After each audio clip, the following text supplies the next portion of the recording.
Sa Ebanghelyo po ni Juan, merong 2 kabanata tungkol sa muling pagkabuhay ni Kristo.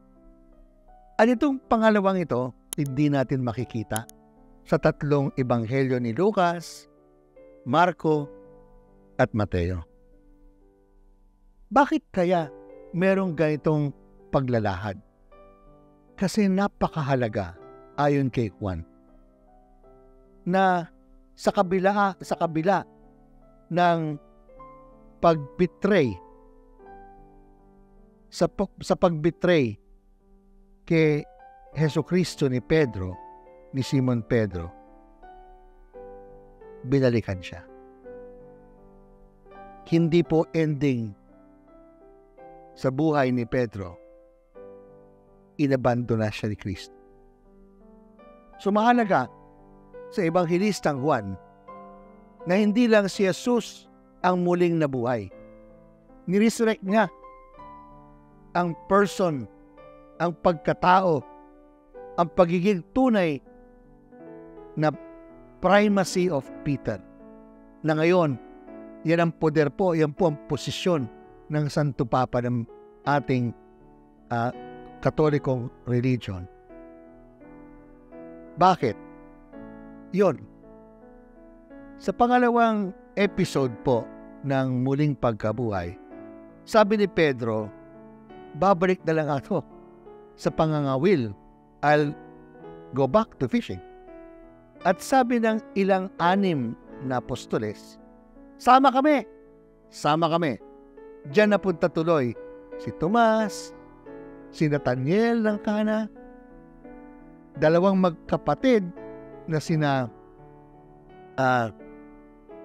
anak ni Zebedeo, no? At kasama rin dito the disciple Jesus loved. Yung testigo sa pangyayaring to, yung naglalahad tungkol dito. At nangawil sila. Buong gabi, wala silang nahuli. Ni isang isda, wala. Kinaumagahan, akala nila, siya'y parang early bird, ika nga, gets the worm. Parang sabi niya, oy, mga aking mga anak, filioli, my little children, meron pa kayong huli? Ang sagot, wala po. Tingnan niyo po, tapon niyo ang inyong net doon sa harapan, sa kanan ng harapan ng inyong bangka. Nung tinapon nila, hindi nila kagad mahila. Sa dami ng isda. Itong si Pedro, si Simon Pedro, nasanay sa pangangawil, pamamalakaya, bigla na siyang, hindi ko na pala alam to, buong gabi, wala akong makuha. Kinaumagahan, binigyan siya ng 153 isda. Paano binilang? Kasi po, sa Great Sea, ito po ay Sea of Galilee, ang tawag na sa Great Sea ay ang Mediterranean Sea. Doon daw merong 153 kinds of fishes noong panahon ni Kristo. So imagine, wala si Pedrong nakuha sa kanyang pangangawil, sa kanyang pag-fishing, ni isang isda. Ngayon, nakuha niya lahat ng uri ng isda. Yan ang ibig sabihin ng simbolo ng 153. Bakit niya nakuha? Hindi dahil sa kanyang expertise. Dahil sa salita ng muling nabuhay. At siya'y naniwala, ginawa niya according to His word. Dahil dito po, pagdaong nila, kinilibutan si Pedro. Kasi naghanda na pala itong mamang to ng breakfast. At alam niyo, nakita niya, naging ningas na uling na apoy. Eksaktong nangyari sa kanya doon sa palasyo ni Caiaphas sa labas. At kung saan siya nagsabi, hindi ko siya kakilala. Hindi ko siya kakilala. Hindi ko siya kakilala. 3 beses, he denied na kilala niya ang Panginoong Jesus. Ngayon, matapos sila mag-almusal, sabi ni Jesucristo, pwede ba tayo magtuos? Simon, son of John, anak ni Juan, exactly the same call niya nung pinakilala siya ni Andrew, kapatid niya. Chapter 1, Simon, son of John, you are now Peter. Simon, son of John, do you love me still? Mahal mo pa rin ba? Sa kabila ng iyong denial, ako ba'y mahal mo pa rin? Ang ganda po ng sagot ni Pedro. Ikaw ang may alam. Sa nangyari sa akin, akala ko siguradong akong ipaglalabang kita. Pala, duwag din ako, kamukha ng lahat. You know, ikaw lang. I know my sheep. I know my sheep. Mga kapatid, kahit ako, kilala niyo ba ako? O ang Diyos lang ang tunay na may kilala sa akin? Sa lahat ng aking pinagdaanan, ikaw lang ang may alam kung mahal kita. Nung siya'y nag-aalinlangan in a way, whether he really can say, I love you, Lord, aba, sabihin ni Jesus, feed my sheep. Sige, ikaw pa rin si Pedro. Ikaw pa rin ang mga ngasiwa sa aking angkan, sa aking tupa. Feed my sheep, tend my lambs. Feed my lambs. Hindi ko tinatanggal sa iyo ang una kong sabihin na ikaw pa rin si Pedro. Pedro ka pa rin sa akin sa kabila ng iyong pag-deny sa akin. Kaya 3 beses tinanong siya, do you love me?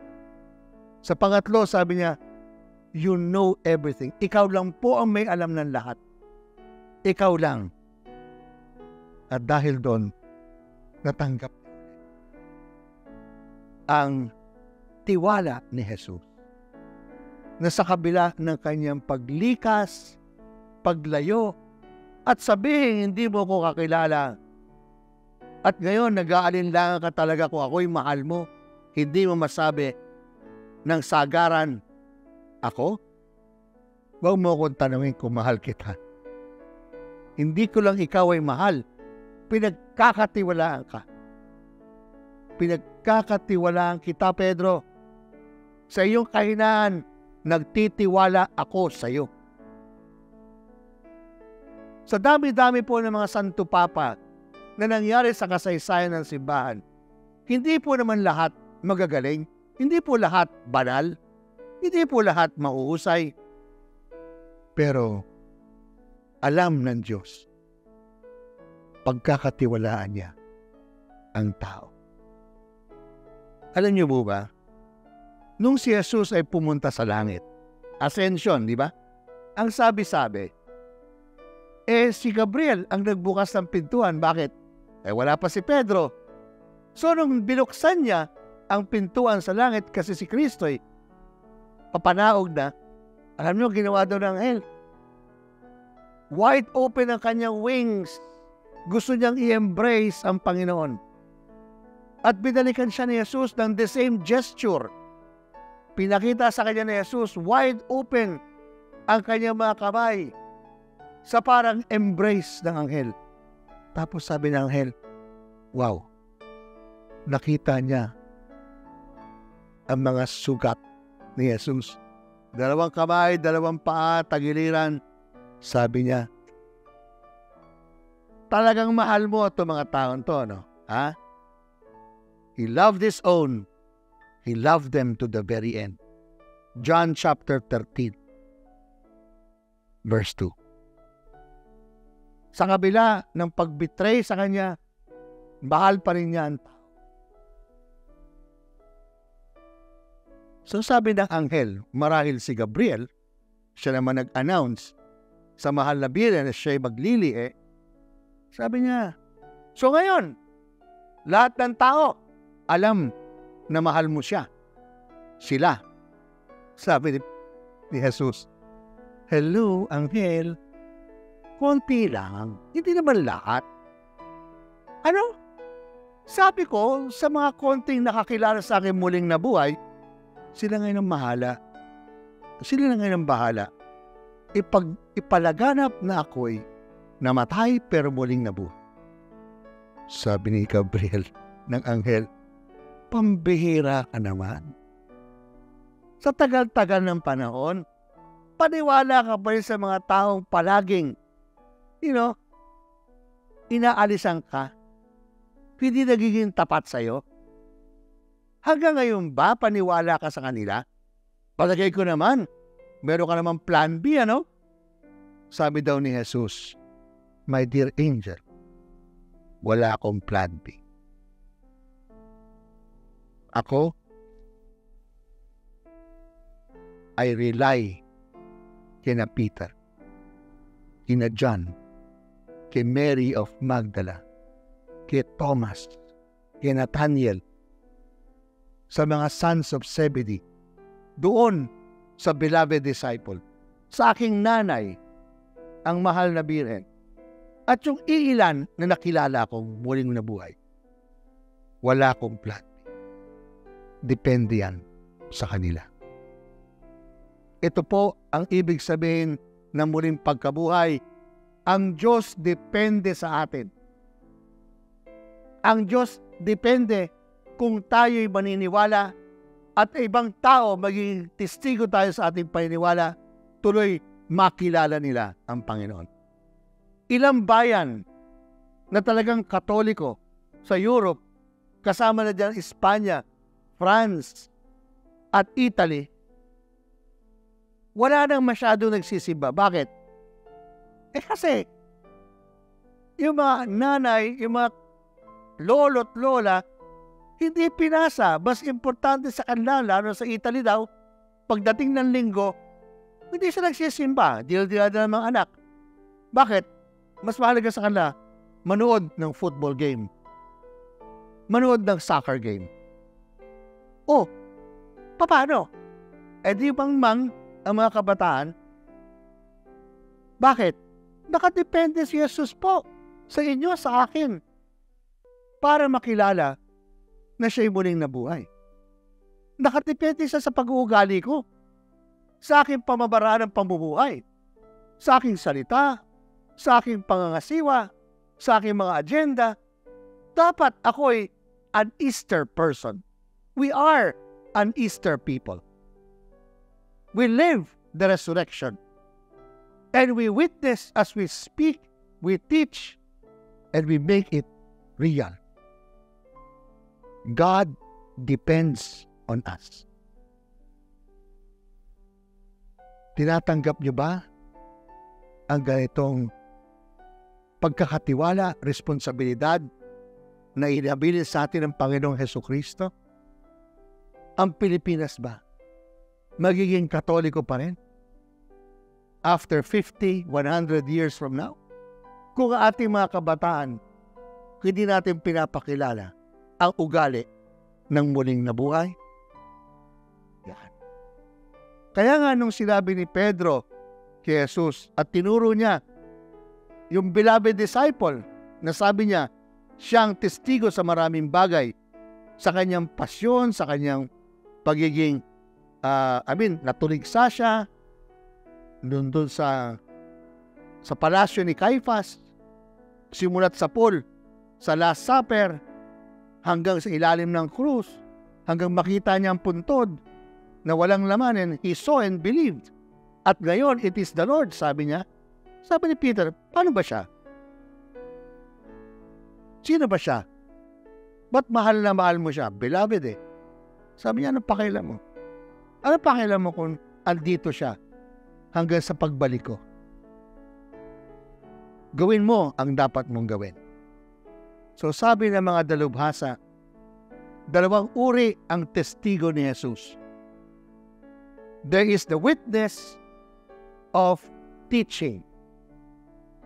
There's a witness of serving. Pero there's also the witness of being. The witness na ang Diyos sa iyo, kaisa-isa. Sa ating panahon po, hindi natin nakakahalubilo ang mga Karmelita, ang mga mongha, big sisters. Tama po ba? Sila'y nakatago. Ibig ba sabihin, wala silang ginagawa for the love of the gospel?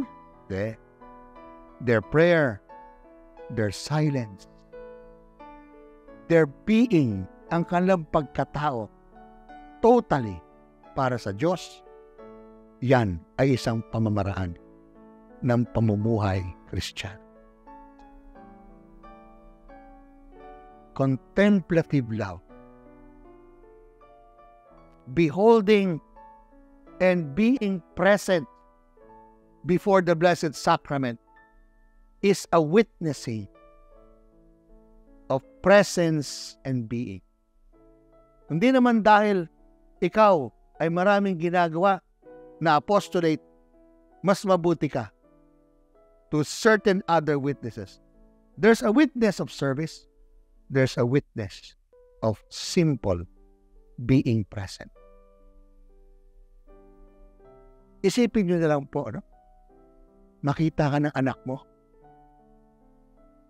na pumupunta ka ng simbahan kahit walang misa at nakaupo lang ikaw sa harap ng Santissimo. Hindi mo ba siya tinuturuan kung sino ang Panginoon? Na habang wala kang ginagawa, may nangyayari? Hindi naman lahat dahil sa iyo o sa pamamaraan mo. Pwede rin kasi ang Diyos ang nangangasiwa. Pwede ka lang to behold and simply be. Be still. No, I am. Yan din ay isang apostolado ng maraming. Just imagine ang mga may sakit. Just imagine ang mga farmers sa silence po ng kanilang ginagawa sa kalikasan. Wala silang mga sabi-sabi. In the silence of their work, they testify. Kaya nga sabi ni Pope Francis, sabi daw ni St. Francis of Assisi, let us evangelize. Tayo'y magsiwalat ng ebanghelyo. At kung kailangan, magsalita tayo. Pero pwede rin sa ating pamumuhay. Kaya nga sabi ni Pope Francis, alam nyo, mag-ingat tayo mga believers. Kasi may mga taong hindi nila sinasabi at minsan hindi sila paniwala sa Diyos. Pero ang kanilang uri ng pamumuhay, palo pa ang nagkukumunyon. Yan ay bahagi ng ating pagiging witnesses. Just imagine, doctors beyond borders. Just imagine mga security natin, nurses during the pandemic. Ngayon, Grab, Move It, the whole logistics. Simple lang, pero nakabubuhay dahil sa kanilang dedikasyon. Manawari, sana manawari ang ating buhay. Hindi lang sa aksyon, maging sa kontemplasyon. Ay isang witness, buhay ang Diyos.